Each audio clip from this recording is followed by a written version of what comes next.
Ryan Reynolds here from Mint Mobile. With the price of just about everything going up during inflation, we thought we'd bring our prices down. So to help us, we brought in a reverse auctioneer, which is apparently a thing. Mint Mobile Unlimited Premium Wireless. How to get 30, 30, bit to get 30, bit to get 20, 20, 20, bit to get 20, 20, bit to get 15, 15, 15, 15, just $15 a month? Sold! Give it a try at mintmobile.com/switch. $45 upfront payment equivalent to $15 per month. New customers on first 3-month plan only. Taxes and fees extra. Speed slower above 40 gigabytes. See detail. Hey there. Looking to level up your shopping experience? Let me introduce you to Amazon Live. If you haven't heard, it's a shoppable video experience where influencers and creators showcase the latest must-haves all while you shop in real time. And for those who love some celeb gossip, reality stars like Kyle Richards, Lala Kent, and friend of the pod, Paige DeSorbo. On her new show, In Bed with Paige DeSorbo, Paige invites top-tier guests to cozy up in her fluffy bed where they spill secrets, share nighttime routines, and even whip up midnight snacks. Stream and shop new episodes of her series In Bed with Paige DeSorbo every Tuesday at 7 p.m. ET by going to amazon.com/live/Paige_DeSorbo. Or you can watch Amazon Live's new live TV channel on Freevee or Prime Video under the DIY section and shop along on your phone. My dad works in B2B marketing. He came by my school for career day and said he was a big ROAS man. Then he told everyone how much he loved calculating his return on ad spend. My friends still laugh at me to this day. Not everyone gets B2B, but with LinkedIn, you'll be able to reach people who do. Get a $100 credit on your next ad campaign. Go to linkedin.com/results to claim your credit. That's linkedin.com/results. Terms and conditions apply. LinkedIn, the place to be, to be. Surviving Sister Wives contains adult content that may not be suitable for Latter-day Saints or sinners. Listener discretion is advised.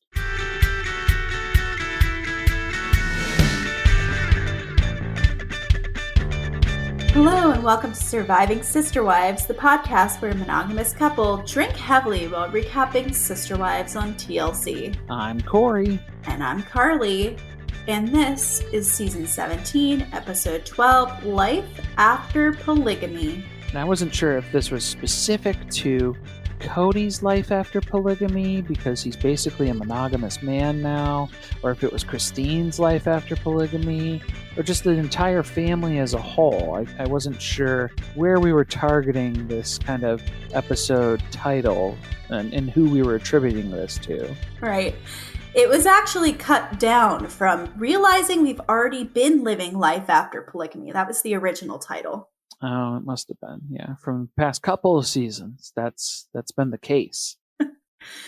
Just a reminder to everyone out there that the sound quality may be a little different this week. We are far apart, unfortunately. Corey is traveling for work. So we're doing a remote setup. Yeah, this is interesting, right? We haven't really had to record the podcast like this because normally we record in the same room. But I was actually taking my Sister Wives notes at the airport this morning, which luckily I didn't get any weird looks for that. But at least we're able to still record it and talk about it today here. I hope no one secretly recorded you and put you on TikTok. Oh, I don't know. Yeah, I didn't catch anybody if that was the case. But why don't you give us that TLC description, which is just incredibly unexciting for what this episode actually was. All right. Yep. The TLC description for this one is Christine and Kody have a final battle about a snowblower on her way out the door to move to Utah. When Christine's house sale falls through, Kody wants Janelle to buy it, much to her dismay. I was very disappointed that the snowblower fight was not a battle between two divorcing people over an asset. That's what I thought this was going to be. Oh, yeah. Like it seems like it should have been a snowblower custody battle. Right. Like we've forgotten all about custody of Truly and we've projected those feelings onto the snowblower. But yeah, that was just a very small part of this episode. There was some tea dropped. There was some good info from Janelle. And that really isn't what they put in the episode description. No, yeah, and it seemed kind of backwards, too. Like, it seemed like the snowblower was not really the main draw. And the second sentence seemed like it should have been the first sentence. That was kind of the bigger storyline set up there where the sale of Christine's house fell through. I think that would be higher priority on the list than the snowblower. Yeah, so this one's perplexing us, to say the least. But before we get into the episode here, obviously we're going to have to give this the old Carly episode rewrite for the description to get the real story here. Janelle checks the receipts for the family bank account. Kody tries to gaslight Janelle into buying Christine's house. Truly stays the night in the RV instead of the She-Rah Chateau. Meri gets out her checkbook. Poor Truly. Did she actually sleep in the RV or did they just sleep under the stars? They made it sound like she was going to stay in the RV.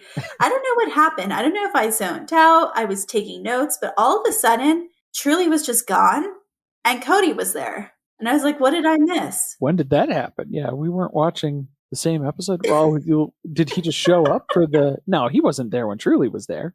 No, it was after she left. I think that was intentional. We'll talk about it. Okay. All right. I was going to say, I missed that too then. Before we jump into the episode, we have a few announcements this week.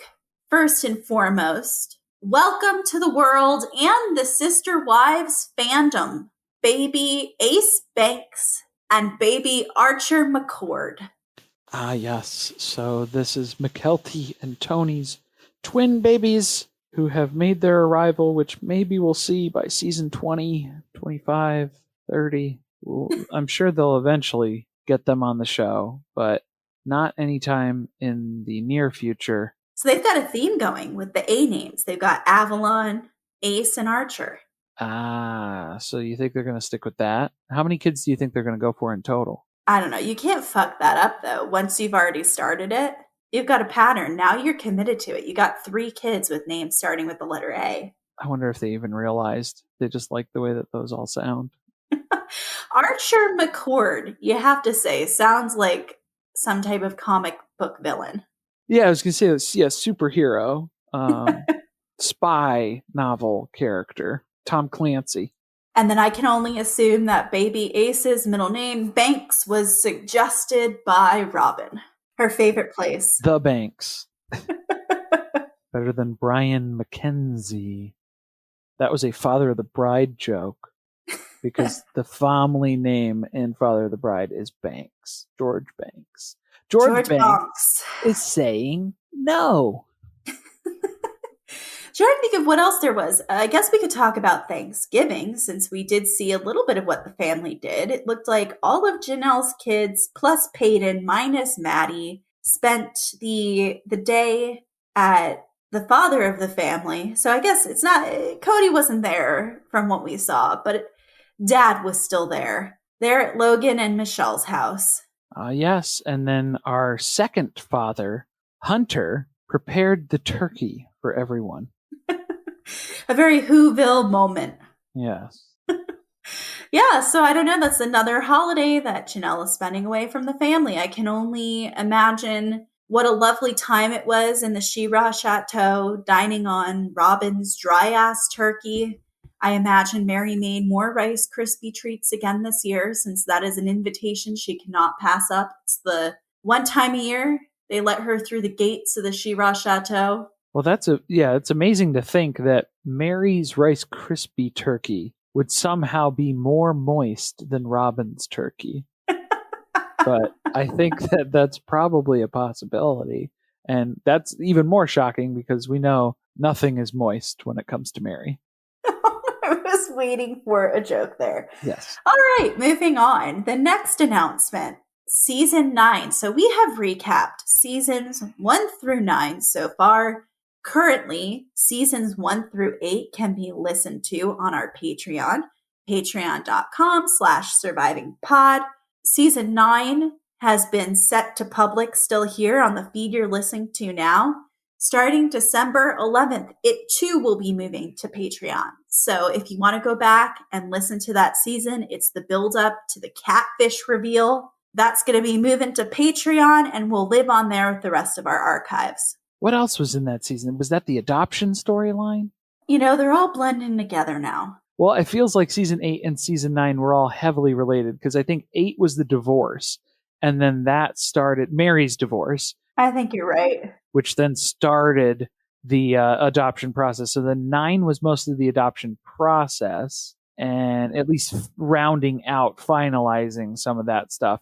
But then catfish got thrown in at the end of it, but we didn't even know it was catfish yet because it wasn't revealed until the end of season 9, beginning of season 10. Mm-hmm. And that's where we'll be picking up after the season ends, is recapping season 10 of Sister Wives, which again is the catfish fallout. And I cannot wait for the Hawaii vacation. Yes, I have heard rumors about this episode to Hawaii. I need to witness it for myself and can't wait to put our input out into the universe for that one. All right, should we pick up in the episode now? That didn't make any sense. Well, let's get this pony in the water. Let's get this pony in the water. Yeah, we'll go ahead and kick things off. It is moving day for Christine. The offer on her house fell through, so that's unfortunate because we thought this was a done deal, but it's not. So she was really pushing for the move and getting out and getting to Utah as soon as possible. We had our awkward goodbye with the extended family last night. It was super weird. Yeah, man, we're really learning how bad Christine wanted to get out of Dodge, because not only did she decide to move before they had even closed the deal on the house and she knew it was definitely sold, she also is moving into a rental sight unseen. She's never seen it. She had McKelty pick it out. Really just seen some pictures and that's it. That's crazy to me because you're judging it off McKelty's opinion, which could be hit or miss. I'm just saying. I was going to say, you know what? She did a pretty good job. She did. Yeah, I'm not saying that she did a bad job here because she did do a good job. It's just I feel like that was a risky maneuver, but also speaks to the level of desperation that Christine had because she was ready to go anywhere. So McKelty, if you give it a thumbs up, I'm signing the lease and I don't care. So now they're in a situation where they're panic cleaning the house because they have to show it all over again. They thought they were done with that they had time to come back, pick up the rest of the stuff that they left in the house, because even though they keep telling us this is moving day for Christine, throughout this episode, it seems like there are multiple moving days. Yeah, there's been at least 2 or 3 probably at this point. Now we have to cut to the true victim of the divorce, Robin. Right at the onset of the episode, she is crying about how Christine doesn't want a relationship with her or her kids. Right, yes. The goodbye was awkward and horrible, according to Robin. And Christine doesn't want a relationship with her kids. She keeps leaving off the "for now" part, which was she didn't hear that part. That was very prominent in the conversation. Christine was abundantly clear about not needing a relationship with these people for now, for the time being, in the immediate future. But Robin keeps leaving that off. She just knows that Christine doesn't want anything to do with her. If she has to bump into her on exchanging Truly for visits here as part of the custody agreement, the 50-50 custody agreement that Kody's drafting up as we speak, if she has to bump into her or have any interaction with Christine, she's just going to stay out of her way. I mean, really, could you have stated that in a way that made you look less like the victim? Like, man, I'm just going to stay out of this bitch's way. She hates me. I'm just going to cower in the corner. I did nothing wrong. She hates me and my children. She 100% told those kids that, by the way, when we're talking about how awkward the goodbye was. Now we know for sure that she told those kids that Christine wanted nothing to do with them after that day. Maybe that should be a TikTok that we'll have to make with some puddle of mud. You remember that song? She fucking hates me. Okay, that has to happen. Just with clips of Robin and Kody victimizing themselves and cutaways to Christine, very confused. Now the actual victim, Truly. She's getting kind of nervous about starting over in a new place. But Christine is confident this is the right decision for her, and I think that I agree with Christine at this point. Christine was feeling guilty that she's leaving a few broken hearts behind, meaning Robin, her children, and Kody, who would never admit it, but let's be honest, come on. It's the fact that she's bringing a broken heart along with her as well, too, in Truly, because she's very upset to be leaving. But I think once they get settled in, at this new place in Utah, I think she's going to warm up to it. I think it's something that she can get into. Yeah, I like that we got to see them later on in the episode tour the place, which apparently I know it was sight unseen for Christine, but I don't know if she even showed Truly pictures because she was so excited when she was running through there. But that was nice to see.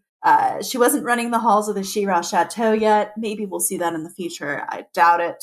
I don't know, because Robin was talking about how this divorce is going to have collateral damage that will last for generations. Yes, Robin knows a lot about generational trauma all of a sudden. So I don't know if we're going to be experiencing any joy, if Truly will be capable of accepting that emotion moving forward. All right, someone who has been traumatized online is Meri. Because what's happening now is people are starting to piece together what's going on. So if we're talking about like the actual timeline of what happened in the fall of 2021, Christine moves in early September. Everyone starts to figure out that Christine's now in Salt Lake City. Everyone saw that she listed her house for sale. That was sus. But no one was really ready to commit to the fact that she actually had left the family. Then we figure out that she is living in Salt Lake City and people are like, okay, that's it. She has to have left, right? So what's happening is Meri is starting to get harassed on Instagram and Facebook because people want to know, why are you still with Kody, you dumbass, when Christine seems to have left? Which is the majority of, most of Meri's social media interactions, notwithstanding the recent retreat that she was peddling, seems to be related to, why haven't you left Kody yet? And when do you plan to leave Kody? Right, I guess what was kind of ridiculous about this, and we've been following Meri's Instagram for a while now, like 2 years? We've been writing Meri's Grams every month on the Patreon. These comments have been occurring for a long time. Pre-Christine leaving, every other comment you would read would be someone saying, Meri, why don't you leave Kody? He's a terrible human being. He doesn't like you. We watched the Murder Tarp anniversary. People know that this marriage is over, and they've been saying it for a long time. But now it's like the pressure is on. It's hyped up more because people want Meri to be the next to go. So then Meri takes a whole defensive tact here where we all have value as wives, as people, without Kody. Janelle has value, Christine has value, Robin has value, I have value too as well. So she has to kind of sell herself on this idea where it's not just her staying with a toxic man. That doesn't make her a terrible person too by default. Please just judge me as an individual, not on the basis of my ability to pick a partner. Is that a preview of the type of empowerment talks that you can expect at real life retreats? Probably. I felt like that wasn't giving her best effort for now being someone who is trying to peddle empowerment to women for $6,000. Oh, I wouldn't be taking any relationship advice from Meri for anything. No. For any dollar amount. Now Janelle heads over. They already had the awkward goodbye last night, but she is swinging by with coffee for one last good goodbye. Right. I guess. Well, yeah, Meri had to explain that everybody has value outside of their relationship with Kody, but Janelle has coffee, so that already puts her higher on the list, I think.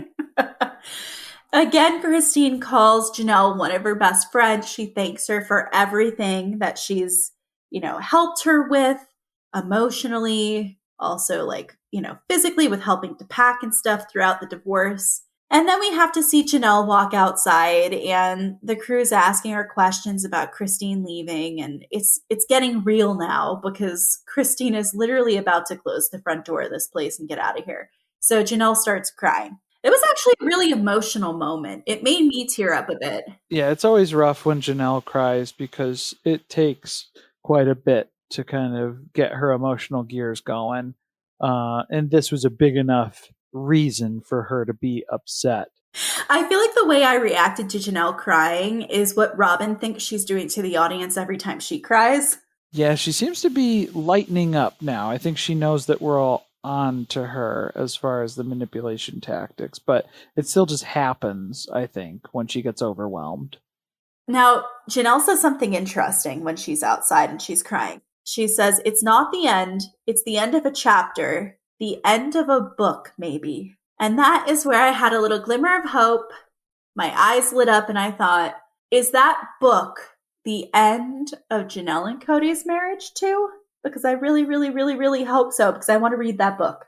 Well, I think it was more on the lines of it was polygamy as a whole, right? Because, I mean, Christine's been doing this for 27 years or so, give or take. So they're still supposed to be living polygamy. You mean it's the end of the book of Christine's life living polygamy? Right. I thought Janelle was talking more to it's the end of a book related to their family. Yes, yeah, like that portion of their family with Christine as kind of like the head matron of the family, at least for family gatherings and holidays and things like that too, where she was the main driving force for a lot of that. She was the glue that kept all of those family relationships together because everybody loves Christine. Corey, I don't know what you've been watching because, as we know, Christine never tried to have good relationships with these people. Right. According to Kody, who's our unreliable narrator this season. I just thought this was also probably a little bit of a breakdown on Janelle's part because she realized she also has no place to do laundry now. Oh, I forgot she was doing her laundry at Christine's house. So that's got to be an awakening moment as well, too, because we know she's already looking for her escape route for the winter because she's not going to make it out there on Coyote Pass on her own. So she's going to have to go into town, but this is just all the more reason where, man, if there's no place to do laundry either now within a mile, 5 minutes down the road, where I can hang out with Christine and talk about stuff while doing my laundry, forget it. I'll just go rent a place in town. Between that and realizing that you are now trapped with Kody, Robin, and Meri, that would be enough to make anyone cry. Yes. Oh, yeah. You are definitely on your own now. Finally, Christine packs up the whole crew. She's got some of the kids with her, and she starts to cry. She's excited. So she starts to shift from feelings of, I guess, sadness as she leaves the house. Maybe she has the same affliction that I do, which is where you just get automatically sad and cry when you see an empty house or an empty apartment.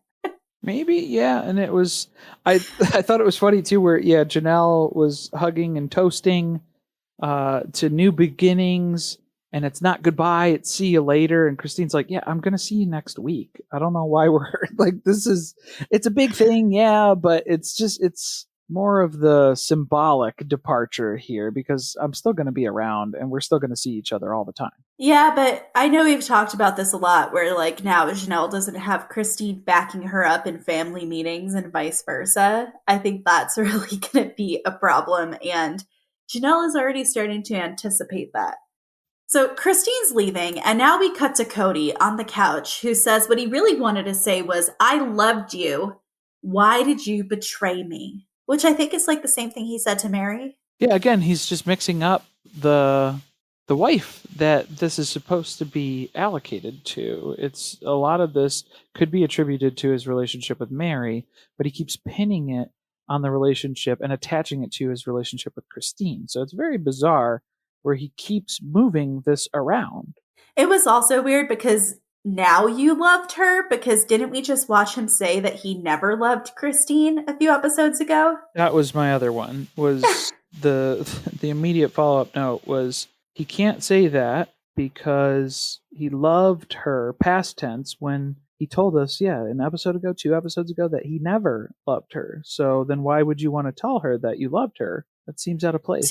It's a guilt trip to make her feel bad. And then also you betrayed her by taking a favorite wife. That was her whole issue with you. There was no equality among the wives. That's not what she agreed to. So weren't you the one to issue the first betrayal? Not by his standards, probably. I'm sure if you asked him directly, maybe in the tell-all. Of course, he has no accountability. He did nothing wrong. So now we get a flashback montage of all the big moments in Christine's life over the years as they close this book and she moves on from the family. Yeah, we were going all the way back to the house in Lehigh, way back. We were the birth of Truly. We saw a whole bunch of different stuff. I can only assume that they had to add that in as a time filler because they apparently moved successfully to Utah with 0 flats because Kody wasn't involved in this move. Yeah, they had more airtime to play with there. But we also had the benefit of seeing Aspen here because once they get to Utah and they are beginning to unpack or getting ready to unpack, but before they do that, they're going to do a walkthrough of the new place because, again, Christine hasn't seen it. Apparently, Truly hasn't seen it either. So we got to do a run through. We got to do a tour of the place before we start loading boxes in. And then that's where McKelty and Aspen get to talk some shit out in the garage while Christine and Truly go look at the apartment. Yeah. They're talking about how they're nervous that the family's going to change. Then Aspen adds, well, it already has changed. So, yep, that's true. It changed a long time ago when Robin joined this family. And then we see them running through the house. I really liked that Christine pointed out that Truly has not 1 but 2 sinks in this place since she still, from my count, has 0 beds at Robin's house. Is that one of the things that you need to have on the list of things to provide for a child? Is one bed, 2 sinks? 1 bed, 2 sinks. Is that on Truly's list now? I guess that is moving forward. So this is all big change, big new stuff. Christine has her room. It's her room, not her and Kody's, not her and anybody else's. It's her room, and she's going to get a queen-size bed for our queen to reign in Utah. And our freaky bitch will do whatever she damn well pleases in that room. Rightfully so.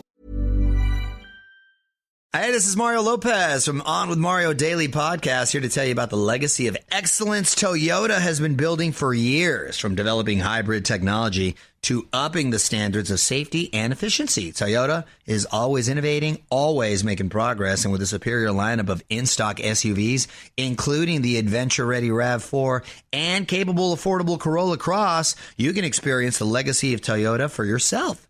Visit buyatoyota.com, the official website for deals, to find out more. Toyota, let's go places. Bada, bada boom, sold. Huh? Just sold my car on Carvana. Dropping it off and getting paid today. Already? What, you still haven't sold yours? You told me about it months ago. Is the offer good? Oh, the offer's great. Don't have another car yet? I could trade it in for this car I love. Come on, what are we waiting for? You're right. Let's go. Whether you're looking to sell your car right now or just whenever feels right, go to Carvana.com and sell your car the convenient way. Terms and conditions apply. Bombas makes the most comfortable socks, underwear, and T-shirts. Warning, Bombas are so absurdly comfortable you may throw out all your other clothes. Sorry, do we legally have to say that? No, this is just how I talk, and I really love my Bombas. They do feel that good. And they do good, too. One item purchased equals one item donated. To feel good and do good, go to bombas.com/ACAST and use code ACAST for 20% off your first purchase. That's BOMBAS.com/ACAST and use code ACAST at checkout. Hey, I'm Ryan Reynolds. Recently, I asked Mint Mobile's legal team if big wireless companies are allowed to raise prices due to inflation. They said yes. And then when I asked if raising prices technically violates those onerous two-year contracts, they said, "What the f*** are you talking about, you insane Hollywood ass?" So to recap, we're cutting the price of Mint Unlimited from $30 a month to just $15 a month. Give it a try at mintmobile.com/switch. $45 upfront payment equivalent to $15 per month. New customers on first 3-month plan only. Taxes and fees extra. Speed slower above 40 gigabytes. See details. Hey there. Looking to level up your shopping experience? Let me introduce you to Amazon Live.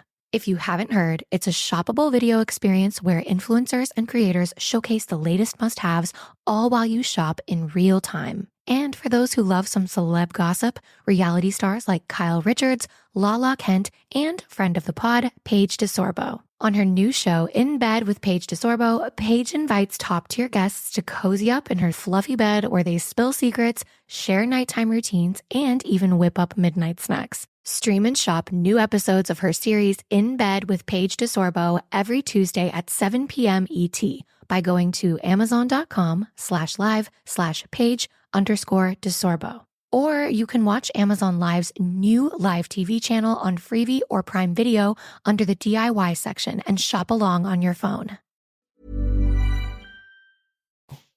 Back in Flagstaff, it's just another day in paradise for Janelle, who now needs to steal water from Christine's back tap of her house in order to survive in the RV. That's basically what's going on. Yeah, she's stealing water because this house is under contract, if not sold, right? Well, I guess Christine would have to be responsible for the water bill through a certain date. Oh, okay, yeah. So, hopefully it includes this water. Well, I hope so. I certainly hope so.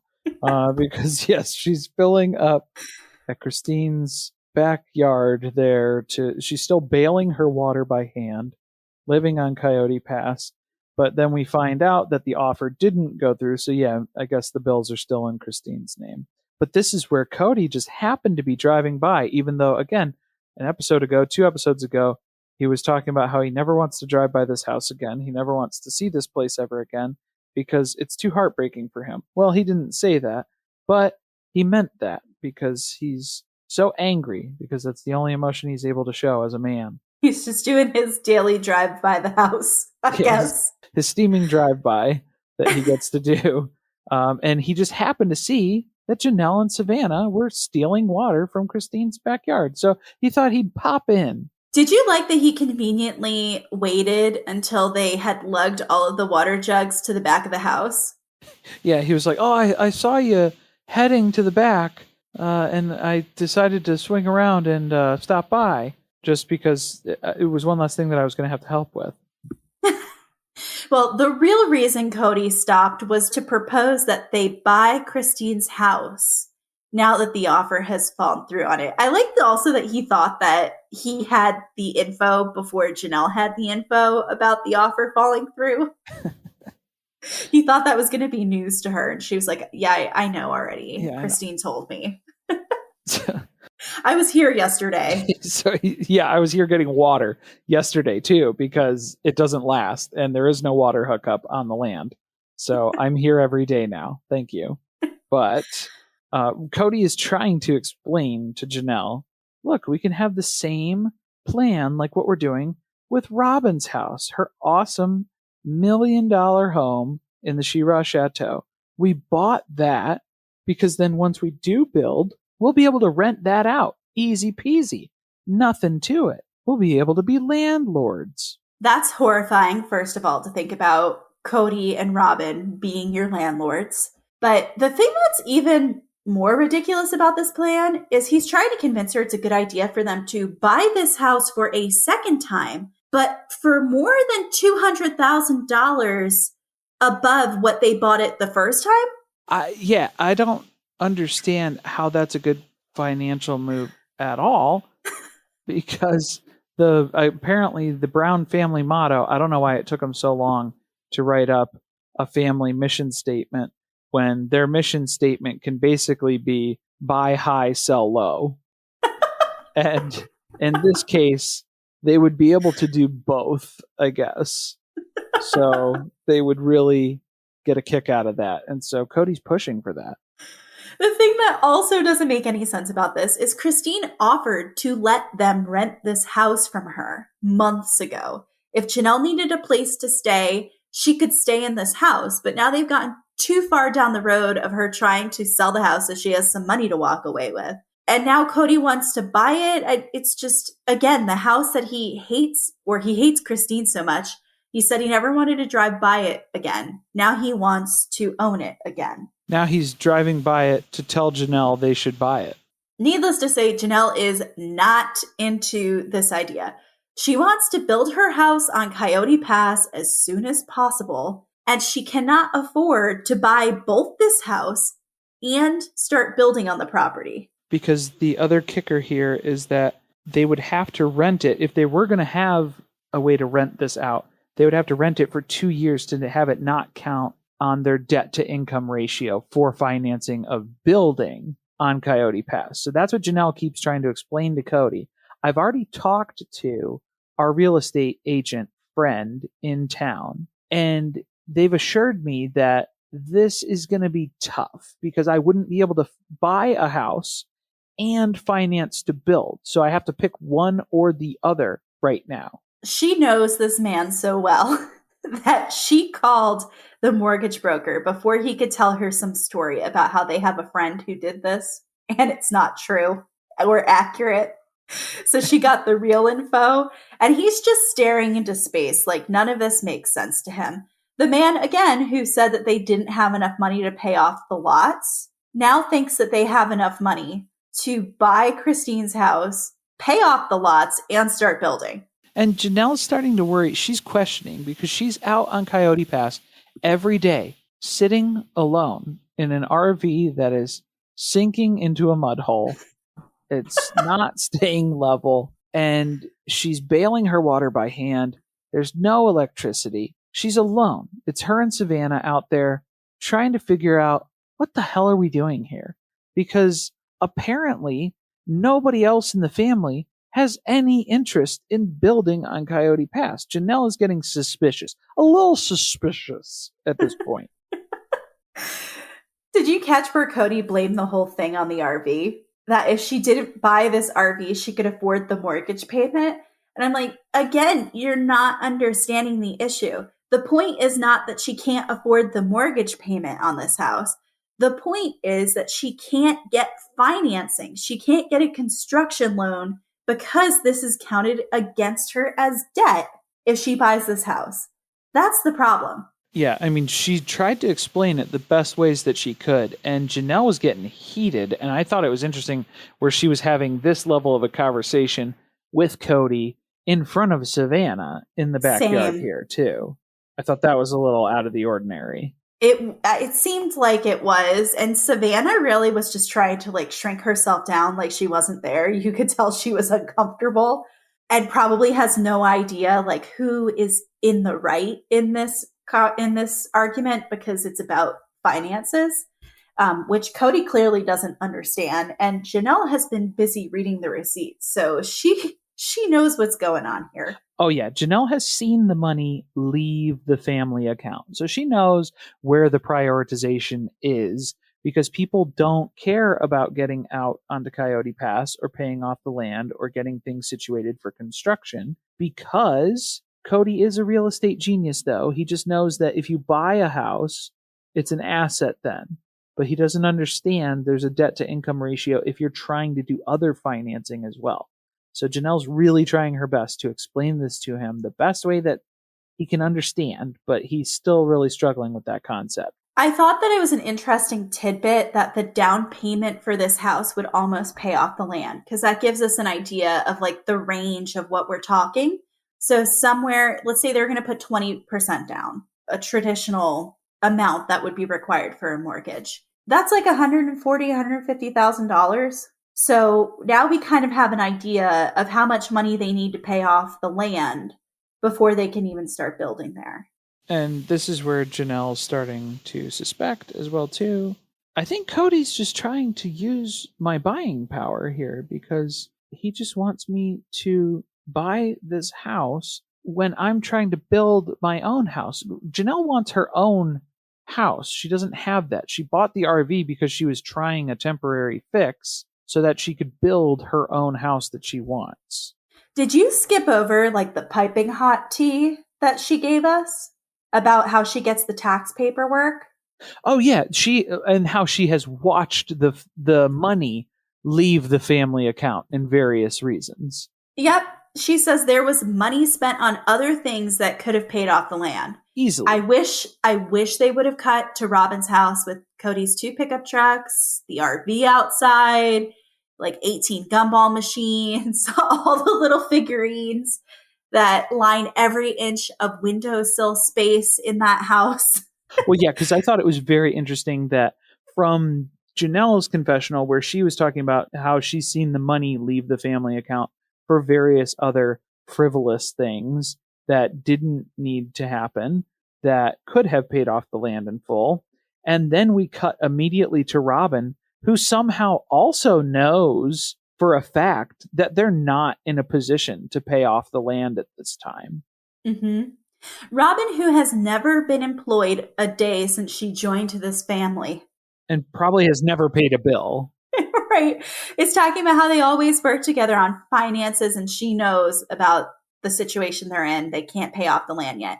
And then she has the nerve to act like she's frustrated by that. You know what I have to say to that? Get a job. Get on Cameo and make people videos for $50 a pop at the very least. That is the least you could do to try to put money back in the bank account so that you could pay off the land if it mattered to you that much. That's what Meri's doing, because Meri remembers when the family used to all work together on finances. Guess that's not the case anymore, apparently. I know, we're getting all kinds of little tidbits here that I really enjoyed. Yeah, this was some good info here, because Janelle's whole point, again, she wants to build. That's the goal, and that's what she's been set out to do. So it doesn't seem like the family's in alignment with that, because nobody else is trying to get there with her. So she feels like she's on her own. And Kody's just trying to steamroll her into buying Christine's house because that's what he wants to do, because that'll be easier.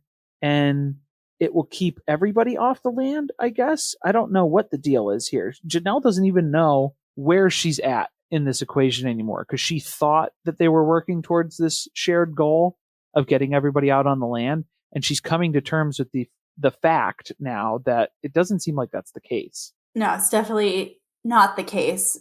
Kody's got something up his sleeve. I don't know if it's that he just wants to leave the property as is and sell it and just avoid the whole headache of ever building on it, because it's much harder than he thought it was going to be. Or if he really just wants to build on all those lots and make them income properties. I think, yeah, he's dreaming of being a slumlord. That's his goal in some capacity.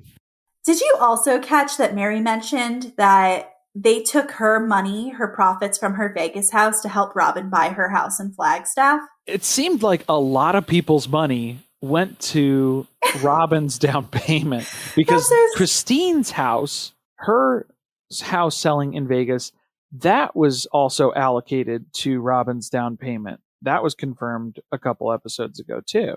Yes, and I feel like Janelle may have said something about that at some point too, that part of her profits went towards it. I could be making that up, but it seems like everyone's Vegas house money went towards buying the She-Rah Chateau.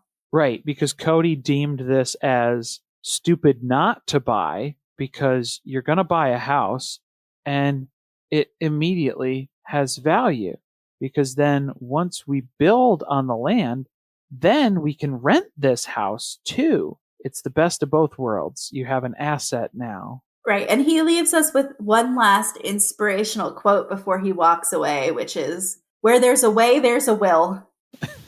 Right.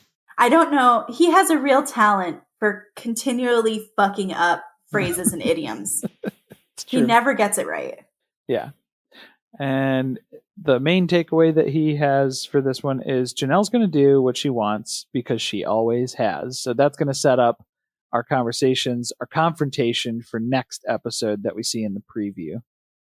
Now we fast forward a little bit, and Christine and Truly are back in town because her house has a new buyer, which, what a relief for Janelle. She doesn't have to worry about this anymore. And she has to come back to clear out the last of her stuff that they left in the house. So Truly is going to stay with Janelle and Savannah in the RV. Janelle is more excited about the sleepover than Savannah is, and it's very clear. Than anybody, I think. Yeah, Janelle is the most excited out of anybody who is going to be participating in the sleepover here. And I think another reason maybe Christine is doing this is to help Truly gain a little bit of perspective, gain some appreciation for this new place that they're moving to in Utah. You're a little unsure about moving to this new, awesome, dope-ass place that McKelty found for us. Go ahead and spend a night out in the RV and see what your living situation could be like if you were still in Flagstaff, because some people are roughing it out here. Pick whichever dog bed you want, in Aurora's words. Apparently. Yeah, maybe that's why they have an RV at Robin's house. It's for the dogs. And so that's why Aurora immediately asked if that space was for the dogs. Robin doesn't have any pets, which, by the way, Did you see the TikTok where they slowed down footage from it? I think it was season 1, where, you know, Meri's old dog. What was his name? It was Drake. Drake. How could we forget? God's plan, Drake. Drake started running towards Robin, and she kicked him out of the way. Excuse me? I'm going to have to send it to you. It's insane. You're gonna have that to send woman that one. does not like dogs, animals. Remember, she said she didn't like animals when they went to the zoo? Yeah, because animals sense evil. Exactly. That's what I was just about to say. Come on, yeah. It's very apparent. So let's hope there are no animals at her house. When you initially mentioned a TikTok and slowing down of stuff, and we were talking about Aurora specifically, I thought you were talking about when they found footage of her eating her boogers when they were building the cardboard regatta. But that was different. That was a different TikTok, different clip. There are just so many out there to entertain yourself for hours with. There's a lot. Well, so Truly staying in the RV, I guess she didn't get an invite to the chateau. Yeah, we're still waiting for that room to be prepared, I suppose. What? Like, what a dick. You don't have a pull-out couch that you could just set a bed up on? Yeah, there's no pull-out going on at the She-Rah Chateau. Any kind of pull-out. None whatsoever.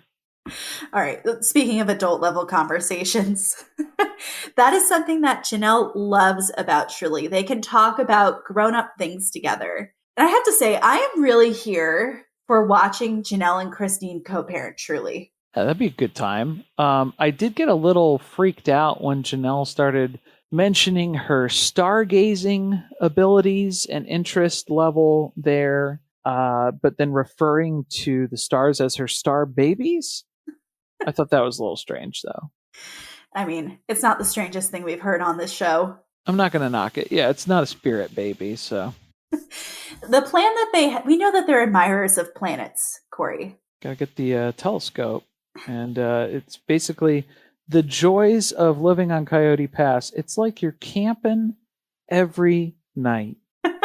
And tonight, the plan is to cook out and then maybe do some stargazing. Right. So we find out that Truly likes burnt marshmallows, like burnt to a crisp on the outside for her s'mores. Janelle was like worried that she fucked that marshmallow up. And Truly was like, no, I did this on purpose, girl. That was the goal. Yeah, this is how I've intended this to happen. So Janelle has them making s'mores. She bought the sugariest of sugary cereal that she could at the grocery store for the next morning. She's trying to make this fun, I guess, or give Truly diabetes because she really wants her to come back again. Janelle's trying to convince Truly, and then again, also herself, that it's great out here. This is such a good time, and look at how much fun we are having. Truly's take on it, though, it was fun overall, but at the same time, kind of bittersweet, because then she also realized while she was out there, I'm not going to see Janelle and Savannah again for maybe another month, a couple of weeks at a minimum. So she kind of realized in that moment as well, too, while it was fun, it's kind of sad. Yeah, that sucks. And it's also sad for Janelle because she realizes that if she doesn't make this fun for Truly, she knows there's no room at the She-Rah Chateau. She knows Robin and Kody are not going to hold up their end of the bargain, that if it's up to them, Truly is never coming back here to visit. So she's trying to make her place, which all she has to offer right now is the RV, like be appealing so that Truly will want to come back and visit. I think that's really the reality of what's going on here. So we're back at Christine's house because 20 days ago, on one of those moving out days, the fire fell through because of some electrical problems. So they're getting the electrical problems fixed that they weren't aware of, clearing out the rest of the space. Apparently, Robin and her kids drove by the house to honk and wave at Christine as she was packing up again and departing. Just staying out of the way. It's staying out of the way, but still lingering in the back, reminding you that I'm still here. Robin probably went home and cried and was like, Kody, she didn't call me and ask me to turn the van around. Yeah, she didn't run out into the street and beg me to come inside. Obviously, Christine's still spending time with Janelle. Their relationship is changing now that they've removed the sister wife label, which is for the best, I guess you could say. And then Janelle throws some shade because she says of all the sister wives, the real sister wives who are married to Kody, which LOL, Christine was really the heart of the relationship. Well, she just means Robin at this point then, because Meri's not, by Cody's definition, they're not married anymore, so. Right. And then she goes on to basically remind us that she and Meri essentially hate each other and will to the day that they die. And then vaguely says there are problems with Robin, which I want to know more about. Yeah, we're going to need some more details on that one for sure. But I thought it was interesting where then Christine's take as well, too, is that she hadn't spoken with Robin or Meri since their last discussion where Kody blew up at her on her back porch and stormed off. So they haven't really had any other conversation. They did the weird goodbye gathering, but Meri wasn't even at that. But there's been no other conversation or follow-up. They're not seeking each other out, but that's kind of how Christine had set that up. That was where she was comfortable with leaving the relationship for now. I don't know that she's complaining about that necessarily. I think it just shows that she doesn't expect that things will change. Even though she said, maybe in the future, just give me some space for now. I think she thinks that space is going to last forever. Yeah, I think that was the point, that she was making was I'm going to maintain the relationships that I have because those are the relationships that mean something to me. So obviously the only reason that we had a relationship, Meri and Robin and Christine, was because they were forced into this as sister wives. And now they don't have that bond anymore. So there's really no need to continue that. Hey, this is Mario Lopez from On with Mario Daily Podcast, here to tell you about the legacy of excellence Toyota has been building for years, from developing hybrid technology to upping the standards of safety and efficiency. Toyota is always innovating, always making progress, and with a superior lineup of in-stock SUVs, including the adventure-ready RAV4 and capable, affordable Corolla Cross, you can experience the legacy of Toyota for yourself. Visit buyatoyota.com, the official website for deals, to find out more. Toyota, let's go places. Hey, I'm Ryan Reynolds. At Mint Mobile, we like to do the opposite of what Big Wireless does. They charge you a lot, we charge you a little. So naturally, when they announced they'd be raising their prices due to inflation, we decided to deflate our prices due to not hating you. That's right. We're cutting the price of Mint Unlimited from $30 a month to just $15 a month. Give it a try at mintmobile.com/switch. $45 upfront payment equivalent to $15 per month. New customers on first 3-month plan only. Taxes and fees extra. Speed slower above 40 gigabytes. See details. My dad works in B2B marketing. He came by my school for career day and said he was a big ROAS man. Then he told everyone how much he loved calculating his return on ad spend. My friends still laugh at me to this day. Not everyone gets B2B, but with LinkedIn, you'll be able to reach people who do. Get a $100 credit on your next ad campaign. Go to linkedin.com/results to claim your credit. That's linkedin.com/results. Terms and conditions apply. LinkedIn, the place to be, to be. Bombas makes the most comfortable socks, underwear, and T-shirts. Warning, Bombas are so absurdly comfortable you may throw out all your other clothes. Sorry, do we legally have to say that? No, this is just how I talk, and I really love my Bombas. They do feel that good. And they do good, too. One item purchased equals one item donated. To feel good and do good, go to bombas.com/ACAST and use code ACAST for 20% off your first purchase. That's BOMBAS.com/ACAST and use code ACAST at checkout.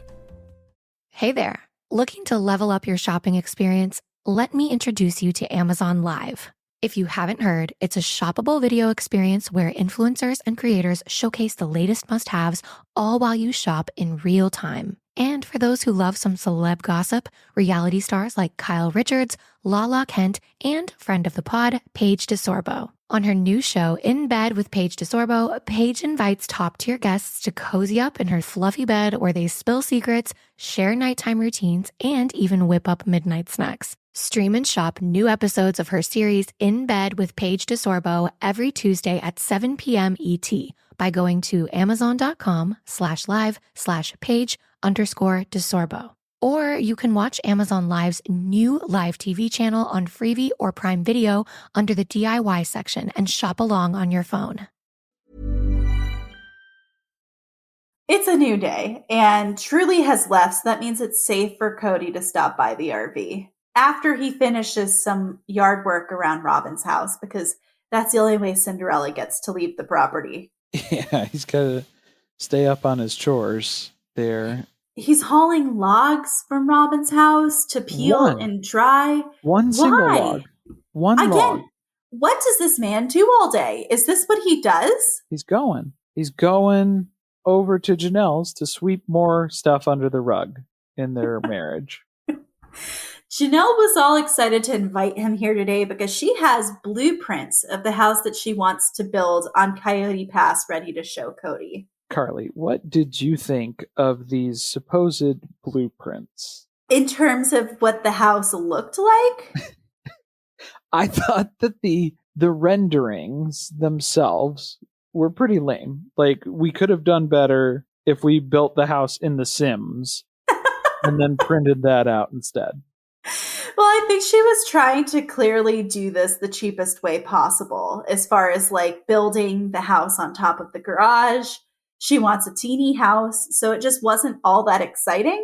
You know, Janelle, she was like, nah, the architect keeps throwing out ideas of how to make this house look more interesting. And she was like, how much is that going to cost me? And he's like, it's going to cost more money. And she says, forget it. Do the least expensive thing and the fastest thing you could possibly build. And that is how we ended up with this box. Do less. Smaller.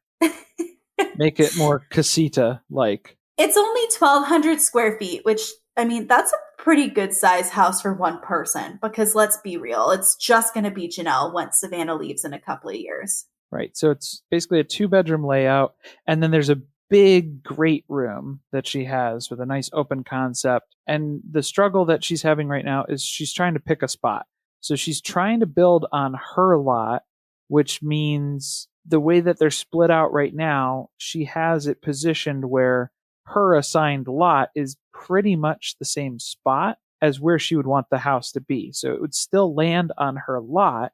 It's just, it's going to be slightly varied once they redraw the lines. So she wants to keep it in that same spot so she can start building before they pay stuff off. But Kody is immediately going against that. He's like, no. We have to pay this off first, redraw the lines, and then we can build.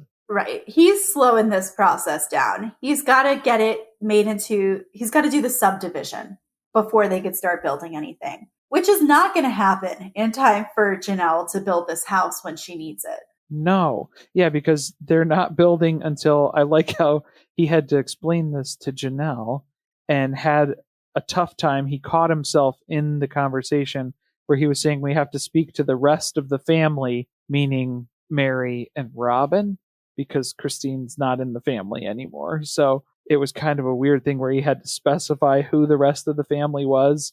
And he almost kind of forgot as well, too, that the rest of the family used to be this larger amount of people that we had to bring in as a committee to make this decision.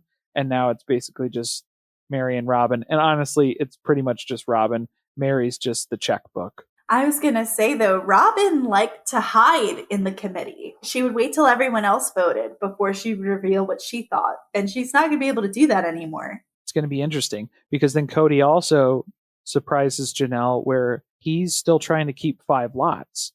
Because if we split it up into 5 lots, that increases the value of the property by 20%. But remember, these are Kody's numbers, so don't trust that. I don't know what he's basing that off of. I would not believe that by any means. Please don't. Yeah, take that to the bank at all. Plus, isn't building another house going to cost you a lot of money? Yes. Let's remember these houses have no utilities running to them. There's nothing on the property. It's going to cost a lot of money to build 5 houses. Plus, we know they're going to have to buy a bigger cistern already because that's not enough water for all of these lots. No, they'll leave it and then people will continually run out of water. The renters. He'll just send them up to Christine's old house and go ahead fill up the jugs and crack on the hose out the back. Just don't let them see you. You have to go up there at nighttime.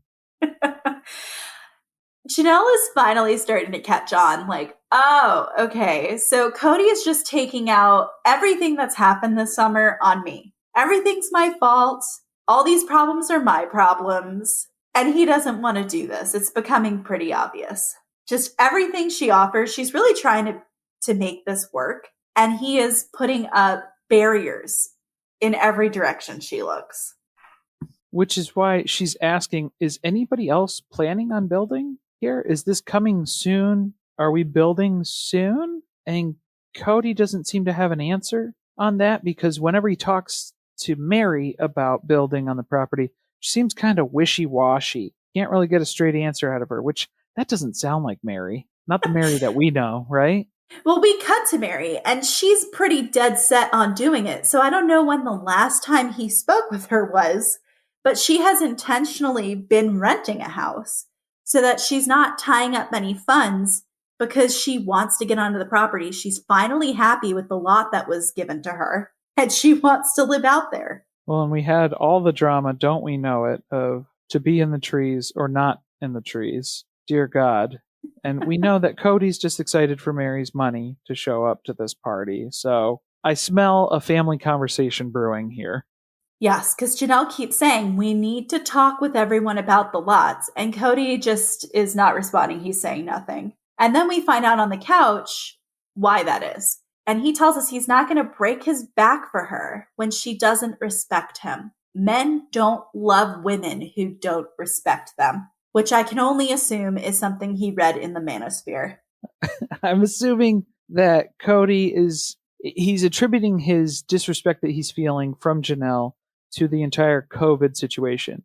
So by his stance, when he's talking about respect and being disrespected by Janelle, what he's really meaning is obedience and loyalty. So he expects Janelle to obey him no matter what. And that's not what was happening.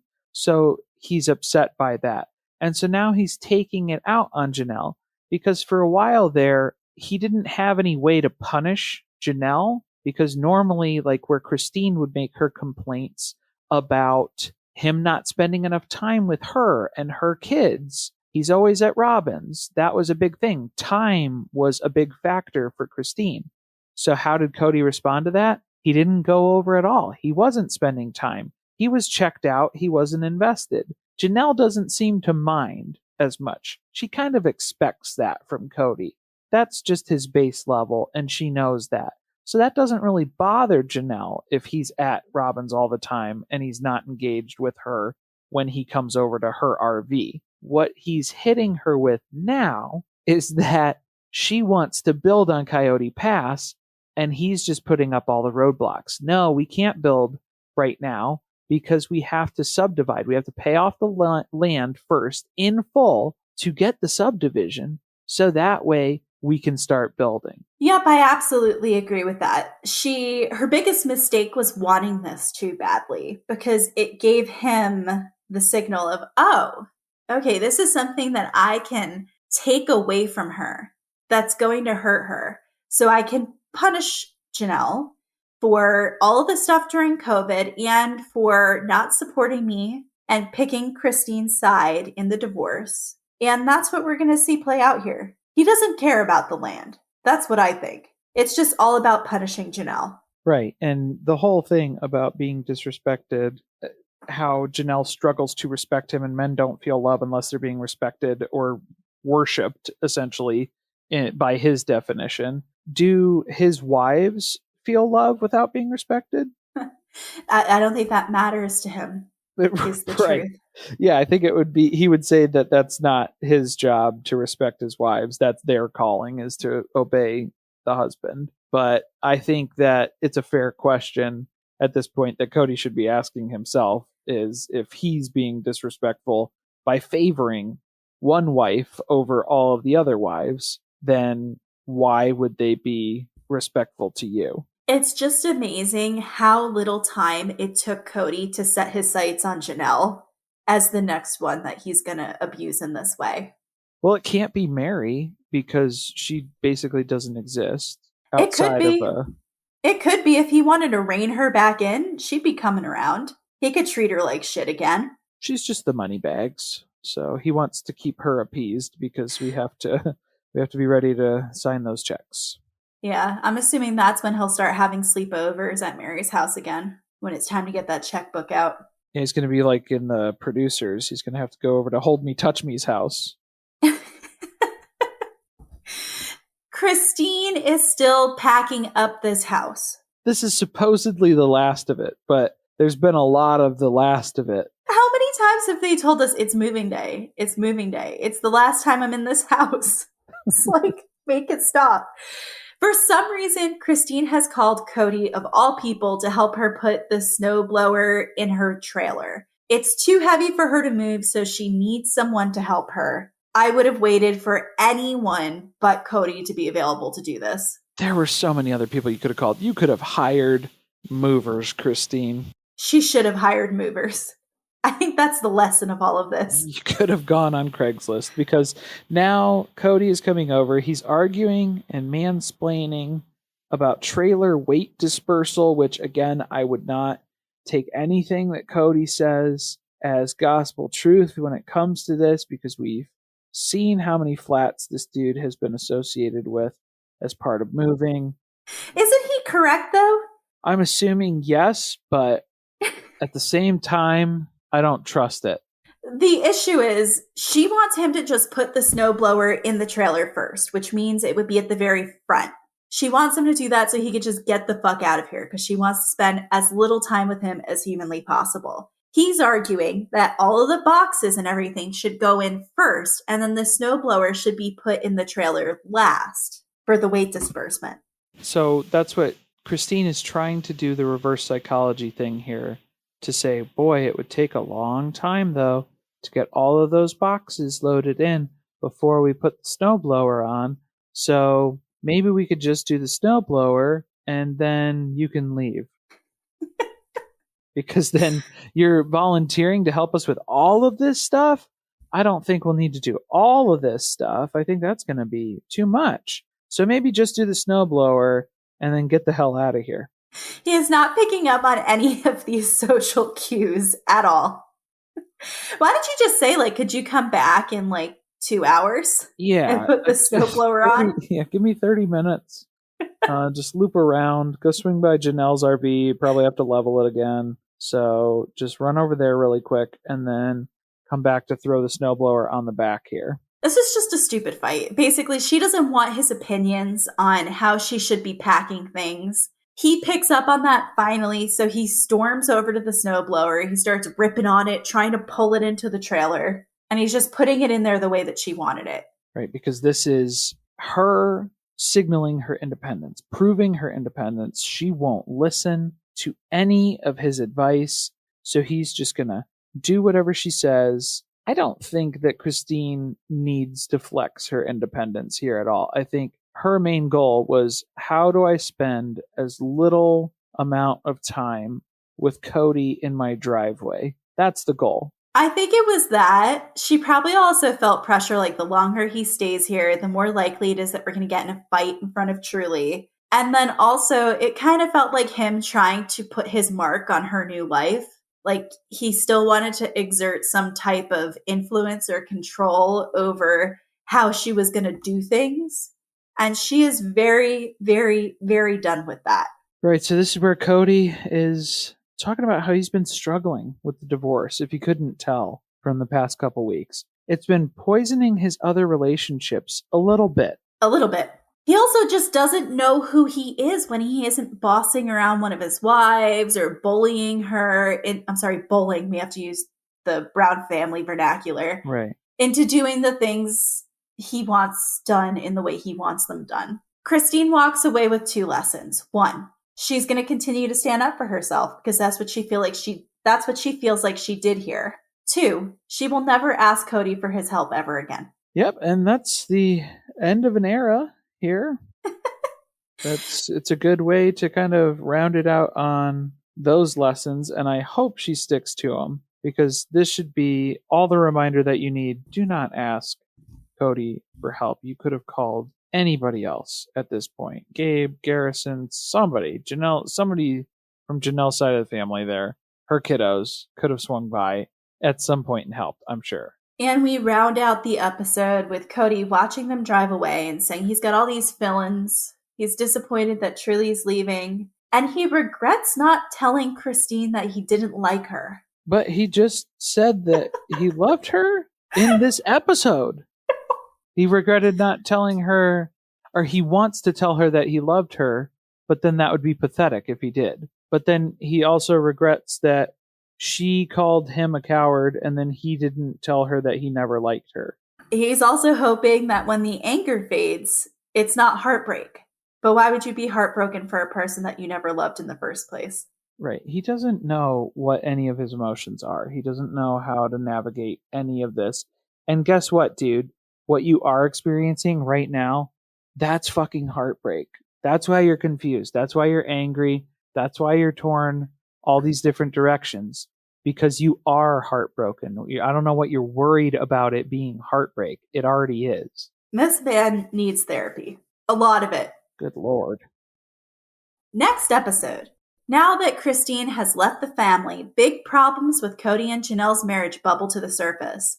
Before they can address them, however, Kody and Robin both get COVID-19. Yes.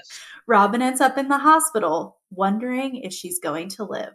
Oh, man, yeah, because when Kody gets in Janelle's face, because we already knew this was coming up in the back half of the season here, and I wasn't looking forward to this one, because this is going to upset me. But the cherry on top is that we get to see Robin and Kody get COVID, finally, after following all the protocols. We knew that it happened. We've been waiting for it. And I cannot wait to see who they blame for it. I want to see how it goes down. I feel a little bad that I'm so excited for this, but I mean... We've earned it. After watching season 14, I think we've earned it at this point. And the main thing that I would push is I want to take bets on where it came from, because I feel like it probably came from Robin's kids going back to school. That's my guess too, because they'll have been in school, like, I'm estimating this is probably like a month out from when they started school. We'll see if we get any other clues on what time period it is. Oh, because we had an interesting timeline development this past week, because we realized the kids going back to school was in August, right?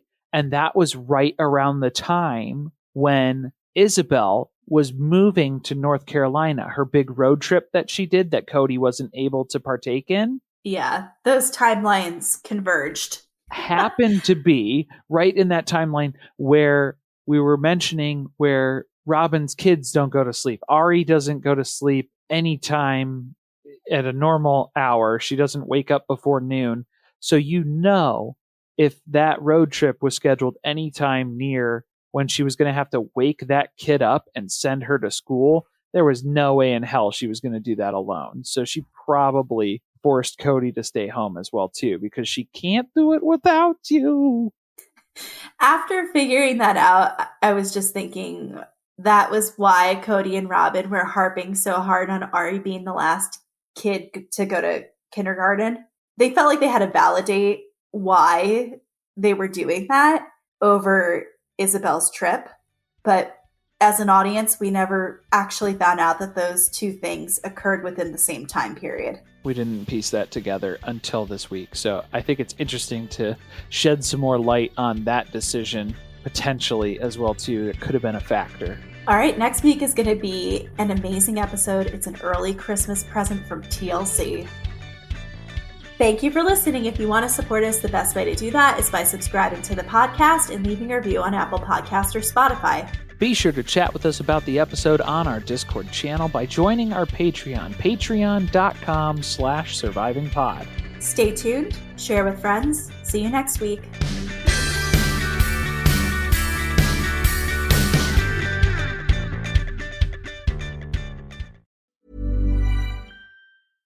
Hey there. Looking to level up your shopping experience? Let me introduce you to Amazon Live. If you haven't heard, it's a shoppable video experience where influencers and creators showcase the latest must-haves all while you shop in real time. And for those who love some celeb gossip, reality stars like Kyle Richards, Lala Kent, and friend of the pod, Paige DeSorbo, On her new show, In Bed with Paige DeSorbo, Paige invites top-tier guests to cozy up in her fluffy bed where they spill secrets, share nighttime routines, and even whip up midnight snacks. Stream and shop new episodes of her series In Bed with Paige DeSorbo every Tuesday at 7 p.m. ET by going to amazon.com/live/Paige_DeSorbo.